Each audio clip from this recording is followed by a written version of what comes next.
नमस्कार, जी न्यूज पर मैं हूं आपके साथ शिरीन। और इस वक्त की जो बड़ी खबर वो ये कि प्रधानमंत्री नरेंद्र मोदी और अमित शाह के बीच एक अहम बैठक, जिसमें प्रधानमंत्री आवास में ये महत्वपूर्ण बैठक चल रही है। लॉकडाउन को लेकर इस बैठक में चर्चा संभव है। आपको याद दिला दें कि लॉकडाउन 4.0 31 मई को खत्म हो रहा है और इसी को लेकर इस बैठक में चर्चा हो सकती है। 31 मई को खत्म हो रहा है लॉकडाउन 4.0।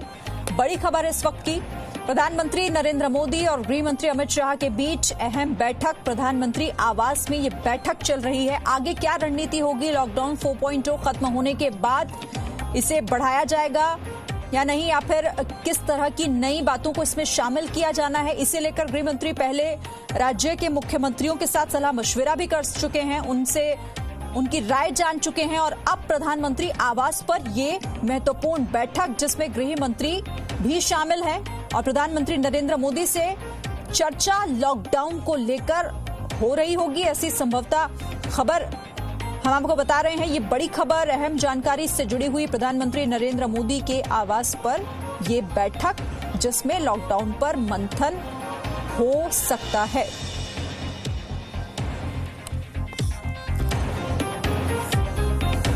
और चलिए इसी खबर पर बातचीत के लिए रविंद्र कुमार मेरे सहयोगी मेरे साथ इस वक्त जुड़ गए हैं। रविंद्र, क्या अपडेट है? बैठक चल रही है प्रधानमंत्री आवास पर।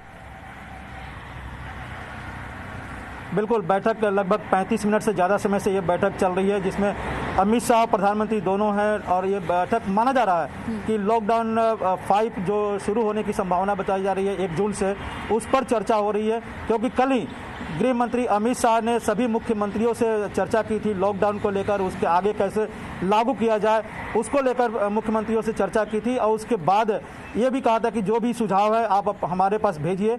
माना जा रहा है कि उन सुझावों को लेकर या उन चर्चाओं को लेकर मुख्यमंत्रियों से जो चर्चा हुई अमित शाह की, वो प्रधानमंत्री से साझा कर रहे हैं, उनसे बातचीत कर रहे हैं। क्योंकि माना जा रहा है कि लॉकडाउन आगे भी बढ़ने की संभावना जताई जा रही है, लेकिन किस रूप में बढ़े, कैसे बढ़े, इन सभी मुद्दों पर चर्चा इस बैठक में हो रही है, ऐसी सूत्रों से जानकारी मिल रही है। बिल्कुल रविंद्र, इससे पहले भी जब लॉकडाउन को आगे बढ़ाया गया और लॉकडाउन की शुरुआत में भी राज्यों के मुख्यमंत्रियों के साथ सलाह मशविरा हुआ था, कोई ऐसी जानकारी मिल रही है कि जो अब 5.0 लॉकडाउन 5.0 जो होगा उसका दायरा क्या होगा, सीमित किया जाएगा थोड़ा और या बढ़ाया भी जा सकता है? देखिए, ये जो जब लॉकडाउन 1 शुरू हुआ था तो उसमें पूरी तरह से केंद्र अपने हाथ में लिए हुआ था, 2 में भी पूरी तरह से केंद्र के हाथ में था। लॉकडाउन 3.0 हुआ, उस समय भी कमोबेश अगर देखा जाए तो थोड़े बहुत अधिकार राज्यों को दिए गए थे, लेकिन पूर्णतः ये अधिकार केंद्र के हाथ में था। लेकिन जब लॉकडाउन 4 लागू हुआ, उसके पहले मुख्यमंत्रियों से चर्चा हुई थी प्रधानमंत्री की, उसमें कई मुख्यमंत्रियों ने कहा था कि बहुत कुछ अधिकार राज्यों के ऊपर दिया जाए, कैसे लॉकडाउन को लागू करना है, किन किन चीज़ों में रियायत दिया जाए, किन किन को रेड जोन घोषित किया जाए, कंटेनमेंट जोन घोषित किया जाए। और आप देखिए कि जब गृह मंत्रालय से नोटिफिकेशन जारी हुआ तो उसमें कई अधिकार राज्यों को दिए गए, लेकिन पिछले 10 दिन में आप देखिए कि कोरोना पॉजिटिव केसेस लगातार बढ़ते जा रही है। हर दिन लगभग 7,000 की संख्या बढ़ते जा रही है, मौतों का सिलसिला भी 100 से ऊपर बढ़ रहा है हर दिन। तो ये बड़ा चिंताजनक स्थिति है कि राज्य क्या अपने जो उत्तरदायित्व दिया गया था, जो जिम्मेदारी दी गई थी, उसमें वो सफल नहीं रहे। ऐसी स्थिति में क्या लॉकडाउन 5 माफ करिएगा, एक लॉकडाउन 5 क्या फिर से केंद्र अपने हाथ में ले, या खासकर उन जगहों पर जहां पर कोरोना पॉजिटिव की संख्या ज़्यादा बढ़ते जा रही है लगातार, चाहे वो मुंबई हो, अहमदाबाद हो, दिल्ली हो या दूसरे राज्यों में जहां पर बढ़ते जा रही है, तो क्या ये सभी एरिया को क्या केंद्र अपने ढंग से, अपने तौर तरीके से लागू करे, वहां पर लॉकडाउन को ठीक से लागू करे, जिससे कि पॉजिटिव संख्या कम हो, मौतों का सिलसिला कम हो। इन सभी मुद्दों पर माना जा रहा है कि दोनों के बीच में चर्चा हो रही है। बिल्कुल, क्योंकि रविंद्र, पिछले लॉकडाउन को शुरू करने के बाद और लगातार जब से ये लोगों के लिए छूट दी जा रही है, छूट का दायरा जैसे जैसे बढ़ाया गया, हालांकि 24 घंटे के आंकड़ों पर अगर हम नजर डालें, वो आंकड़े भी लगातार साथ साथ बढ़ ही रहे। साथ ही उन 13 जो शहर हैं उनका जिक्र करना भी जरूरी हो जाएगा, क्योंकि 13 ऐसे शहर हैं पूरे देश भर में, 70% कोरोना के मामले उन्हीं शहरों से। तो हो सकता है उस पर भी कोई बातचीत हो या फिर वहां पर सख्ती बढ़ाई जा सकती है। बिल्कुल, जैसा कि मैं कहा कि अभी बात हुई थी आपसे कि जहां जहां पर पॉजिटिव केसेस की संख्या लगातार बढ़ते जा रही है, चाहे मुंबई हो, दिल्ली हो या फिर अहमदाबाद हो, ऐसे जो शहर है या फिर ऐसे कुछ राज्य जहां पर बढ़ते, जैसे तेलंगाना में बढ़ते जा रही है, तो उन सब पर क्या कैसे कड़ाई से लागू किया जाए, इस पर भी चर्चा हो रही है। लेकिन एक बात और है जो हमें सूत्रों से जानकारी मिल रही है, इसके अलावा जो अन्य राजनीतिक गतिविधियां हो रही है, चाहे सीमा पर जो गतिविधियां हो रही है, जो पाकिस्तान के आतंकवादी गतिविधियां बढ़ाने की कोशिश कर रहा है पाकिस्तान की तरफ से, या चीन लद्दाख की सीमा पर पैर पसारने की कोशिश कर रहा है, इन सभी मुद्दों पर भी इन दोनों के बीच में चर्चा हो सकती है लॉकडाउन के अलावा। बिल्कुल, अब ये थोड़ा इंतजार इसके लिए करना होगा। आप नजर रखिएगा रविंद्र, आगे भी आपसे हम अपडेट लेंगे। शुक्रिया फिलहाल इस बातचीत के लिए। तो लॉकडाउन का जो अगला चरण है वो क्या हो सकता है, उसमें छूट और बढ़ाई जाएगी या फिर दायरा थोड़ा सीमित करा जाएगा, इन तमाम चीजों को लेकर मंथन फिलहाल हो रहा है प्रधानमंत्री आवास पर। जैसे ही और जानकारी सामने आती है हम आप तक पहुंचाएंगे। फिलहाल आगे बढ़ते हुए एक बड़ी खबर भी आपको बता दें। जम्मू कश्मीर के पुलवामा में आईईडी से भरी हुई कार मिलने के मामले में एक बड़ा खुलासा हुआ है। जो सफेद सेंट्रो कार बरामद हुई थी उसके मालिक का पता चल गया है और वो खुद भी एक आतंकवादी निकला है। कार के मालिक का नाम हिदायतुल्लाह मलिक है, जो शोपिया का रहने वाला है और वो 2019 से ही हिजबुल मुजाहिदीन से जुड़ा हुआ है। पुलवामा जैसे हमले को दोहराने की साजिश में इस कार का बताया जा रहा है कि इस्तेमाल किया जाना था, लेकिन वक्त रहते इस कार को सुरक्षा बलों ने देख लिया, पकड़ा और फिर उसके बाद ब्लास्ट कर इसे उड़ा दिया गया। उधर आतंकियों ने विस्फोटक से भरी हुई कार के लिए कठुआ की जिस बाइक की नंबर प्लेट का इस्तेमाल किया था वो भी पुलिस ने बरामद कर लिया है। मनीष शुक्ला मेरे सहयोगी जुड़ गए। मनीष, और क्या जानकारी है इस खबर पर?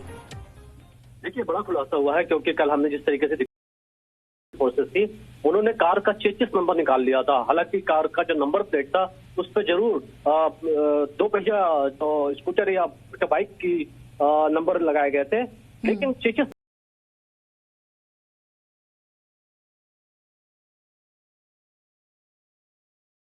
बताया जा रहा है ये हिजबुल मुजाहिदीन का ये आतंकी है। 2019 में यानी पिछले साल इसने हिजबुल मुजाहिदीन में शामिल हुआ था और ये इसको इंटेलिजेंस जो एजेंसी थी उसको इन्होंने अपने रडार की जो कैटेगरी इसकी थी वो कैटेगरी जो A+1++ जो होती है, जो बड़े आतंकी होते हैं उनमें नहीं रखा गया था, इसको 3rd नंबर के ग्रेड में रखा गया था। लेकिन इसने लॉजिस्टिक प्रोवाइड कराई और उसके बाद जैश ए मोहम्मद के साथ मिल करके जो कार उसका इस्तेमाल किया गया एक बड़ी आतंकी कार्रवाई को अंजाम देने के लिए। अब सिक्योरिटी फोर्सेस जो है इसका पता लगा रही है कहां पर है, क्योंकि कार के मालिक की जरूर पहचान चल गई है, लेकिन इसकी जो अभी तक पकड़ नहीं हो पाई है, इसकी तलाशी की जा रही है, घर वालों से पूछताछ की जा रही है और ये पता करने की कोशिश की जा रही है कि ये किन किन से मिल रहा था, इसका लोकेशन कहां पर है और कौन वो लोग हैं। जो सबसे बड़ी बात यहाँ पे ये है कि कौन वो जो मास्टरमाइंड है जिन्होंने एक्सप्लोसिव प्रोवाइड कराया, कौन मैकेनिक था जिसने कार में नाम नहीं ले रहा है। पालघर में दूसरी बार ऐसा हुआ है और यहाँ पर एक और साधु और उनके सहायक पर जानलेवा हमला किया गया। 3 अज्ञात हमलावरों ने मंदिर के पुजारी शंकरानंद पर हथियार से हमला किया। मंदिर के पुजारी के पास से करीब 7,000 रुपए भी लूट लिए गए हैं। पुलिस ने साधु पर हमले के आरोपी में से पर हमला थमने का एक आरोपी को गिरफ्तार भी कर लिया है। इससे पहले भी आपको याद होगा कि 2 साधुओं की हत्या की गई थी, जबकि नांदेड़ में भी एक साधु की हत्या हुई थी। और इस तरह का एक और मामला सामने पालघर से सामने आया है, जहां पर मंदिर के पुजारी के ऊपर हमला होता है, करीब 7,000 रुपए की लूटपाट भी उनसे होती है। एक आरोपी को फिलहाल गिरफ्तार किया गया है इस हमले से जुड़े हुए मामले में। महाराष्ट्र के पालघर से ये बड़ी खबर, एक और साधु और उनके सहायक पर हमला। सीधे रुख करेंगे, राकेश त्रिवेदी मेरे साथ जुड़ गए हैं। राकेश, साधुओं पर हमले के मामले नहीं थम रहे, एक बार फिर इसी तरह का मामला, लूटपाट भी हुई है, साधु और उनके सहायक पर हमला हुआ है। जी शिकिन, देखिए ये बहुत ही चिंता की बात है। खास तौर से सबसे पहले पालघर का जो घटना है वो तो सामने आई थी, उसके बाद में नांदेड़ में भी एक ऐसी घटना घटी थी जहां पर इरादे से जो एक संत की हत्या कर दी गई थी। अब ये जो मामला आया ये दोबारा पालघर डिस्ट्रिक्ट में ही वसई विरार का जो इलाका है वहां पर जो महादेव मंदिर है वहां देर रात बुधवार को जो ये कोशिश की गई थी। 3 लोग थे जिसमें से एक की गिरफ्तारी कर दी गई है, 2 लोग अभी फरार हैं। लेकिन निश्चित तौर पर कहीं ना कहीं जो नाकामयाबी है या फिर ये कह सकते हैं कि राज्य सरकार और राज्य पुलिस का जो खौफ होना चाहिए वो खौफ नहीं है इन लुटेरों में। तभी ये वजह है कि जो साधु संत जो है वो सॉफ्ट टारगेट बनते हुए नजर आ रहे हैं। अगर पालघर के मामले में भी आप देखिए जांच चल रही है, सीआईडी को जांच सौंपी गई, लेकिन अब तक उसके पीछे इंटेंशन क्या था वो ऑफिशियली सरकार की तरफ से सामने आकर के कभी बताया नहीं गया कि आखिर वो हत्या की वजह क्या थी, मोटिव क्या था। जो शुरुआत में अफवाह की बात कही गई थी बस वही बात सामने आई थी सूत्रों के हवाले से, लेकिन आधिकारिक बयान सरकार ने भी नहीं किया, महाराष्ट्र पुलिस ने भी नहीं किया। साफ तौर पर ऐसे मामलों में अगर कोई स्टैंड जो है स्ट्रॉन्ग स्टैंड अगर सरकार के सामने आता है तो निश्चित तौर पे इनके जो मंसूबे हैं उस पर पानी फिर सकता है और लोगों में हिम्मत नहीं होती इस तरीके के हमले करने की। लेकिन तमाम कमियों के चलते ही कहीं ना कहीं जो लुटेरे हैं, बदमाश है, वो बेखौफ नजर आ गए हैं और इस तरह की घटनाएं जो है वो सामने नजर आ रही है। जो ताजा घटना जो हुई है वसई विभाग में, ये निश्चित तौर पे सरकार के लिए भी एक परेशानी की बात है और उनको ऐसे मामलों पे आखिर सामने आकर के कोई जवाब देना ही पड़ेगा। बिल्कुल, क्योंकि लगातार इस तरह के मामले, साधुओं की सुरक्षा का यहाँ पर सवाल है, लेकिन सिर्फ इतना कह देना कि कार्रवाई जारी है ये काफी नहीं होगा। शुक्रिया आपका हमारे साथ जुड़ने के लिए और इस बातचीत के लिए। तो बताया हमने आपको कि किस तरह से यहाँ पर पहले भी ऐसे मामले सामने आते रहे हैं। एक बार फिर से इस तरह का मामला, इससे पहले भी 2 साधुओं की भीड़ ने हत्या कर दी थी और ऐसे मामले सरकार पर और प्रशासन पर सवाल खड़े करते हुए अपडेट हम लगातार आप तक पहुंचाते रहेंगे। एक छोटा सा ब्रेक यहां पर ले रहे हैं।